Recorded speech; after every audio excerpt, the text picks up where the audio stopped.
ഇന്ന് തന്നെ ഡൗൺലോഡ് ചെയ്യൂ. കാണൂ നിങ്ങളുടെ ഫേവറേറ്റ് ഷോസ്. ചിലപ്പോ ഇതൊക്കെ നിന്റെ തോന്നലാണെങ്കിലോ, നീ ഇപ്പൊ ചെയ്യുന്നൊരു ജോലിയാ.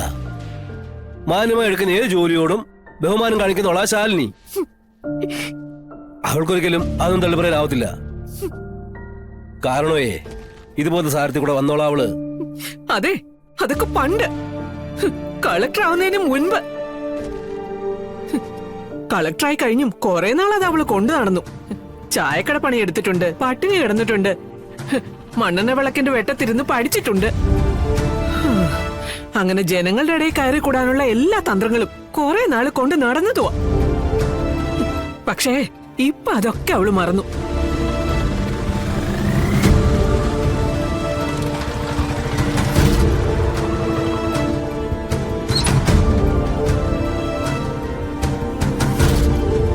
AC കാറിൽ അവൾ അങ്ങോട്ടും ഇങ്ങോട്ടും ഓടിയപ്പോ അവൾ എന്തൊക്കെയോ ആയെന്ന ഭാവം.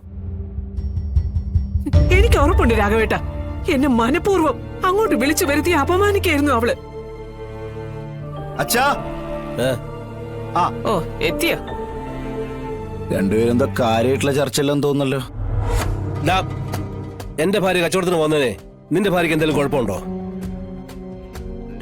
അച്ഛൻ എന്താ ഇങ്ങനെയൊക്കെ പറയുന്നേ? എടാ, എന്തെങ്കിലും വിരോധം ഉണ്ടോന്നാ ചോദിച്ചത്. ഇല്ലല്ലോ. പിന്നെന്തിനാ ഭാമയെ മനപ്പുറം അവിടേക്ക് വിളിച്ചു വരുത്തിയിട്ടേ അപമാനിച്ചത്? എന്റെ അച്ഛായിൽ ശാലിനി നിരപരാധിയാ. ആ ADM വെച്ച ചതിയിൽ അമ്മ പെട്ടുപോയതാ. ഓ, അത് പിന്നെ ഭാര്യ രക്ഷിക്കാൻ വേണ്ടി അവൻ അങ്ങനെയല്ലേ പറയുള്ളൂ. എത്രയൊക്കെ നമ്മൾ ഉപദ്രവിച്ചാലും അവൻ എപ്പോഴും അവന്റെ ഭാര്യയുടെ ഒപ്പം തന്നെയാ നിൽക്കാൻ പോകുന്നത്. അമ്മേനെ ആ ബേക്കറിയിൽ വെച്ചാണ്ട് ADMന്റെ ഡ്രൈവറാണെന്ന് മനസ്സിലായോ? അവനെ നമുക്കിപ്പോഴും പലിശയ്ക്ക് പണം എടുത്തേണ്ട കാശ് തരാണ്ട്. അവനും അവന്റെ ADMും കൂടിയിട്ട് എന്നീ ശാലിനെ അപമാനിക്കാൻ വേണ്ടിട്ട് ഒരു നാടകമായിരുന്നു അവിടെ നടന്നത്. ആ ഡ്രൈവറെ പണി കളിപ്പിച്ചാണ് ഞാനിപ്പോ വരുന്നത്. അവനെ അവിടുന്ന് തന്നെ എടുത്തു മാറ്റി. പിന്നെ ഒരുത്തിലൂടെ ഉണ്ട് അവന്റെ ആ ADM. അമ്മയെ അപമാനിച്ച അവനിട്ട് ഞാൻ വെച്ചിട്ടുണ്ട്. അവന് അധികം താമസിയാതെ ഞാൻ കൊടുക്കും. അവനെ അപമാനിച്ചിരിക്കുന്ന എന്റെ അമ്മയെ, അതിനുള്ള പണി അവൻ വാങ്ങിച്ചു വെക്കൂ. പിന്നെ അമ്മ എല്ലാരും അപമാനിക്കുന്നുണ്ടപ്പോ ശാലിനി ഒന്ന് പതറിപ്പോയി എന്നുള്ളത് ശരി തന്നെയാ. പക്ഷെ പിന്നീട് ശാലിനി ശക്തമായിട്ട് തന്നെ പ്രതികരിച്ചു. പിന്നെ അവന് നല്ല താക്കീതും നൽകി.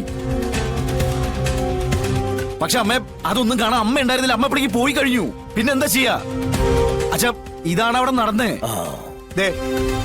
ഞാൻ ഇപ്പോഴും പറയുന്നു, നല്ല ഉറപ്പായിട്ട് പറയുന്നു, ഇത് ശാലിനിയെ മനഃപൂർവ്വം തേജോവധം ചെയ്യാൻ വേണ്ടിയിട്ട് ആ ADM ഒരുക്കിയ വലിയൊരു കെണിയാ.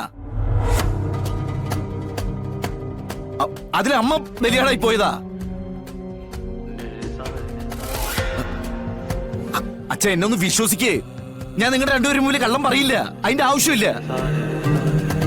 ഭാമേ, ഇവൻ പറഞ്ഞാട്ടല്ലോ, ഇത്രേ ഉള്ളു കാര്യം. നീ ചുമ്മാ ആവശ്യമില്ലാത്തൊക്കെ തലയിലോട്ട് വലിച്ചു കയറ്റാതെ.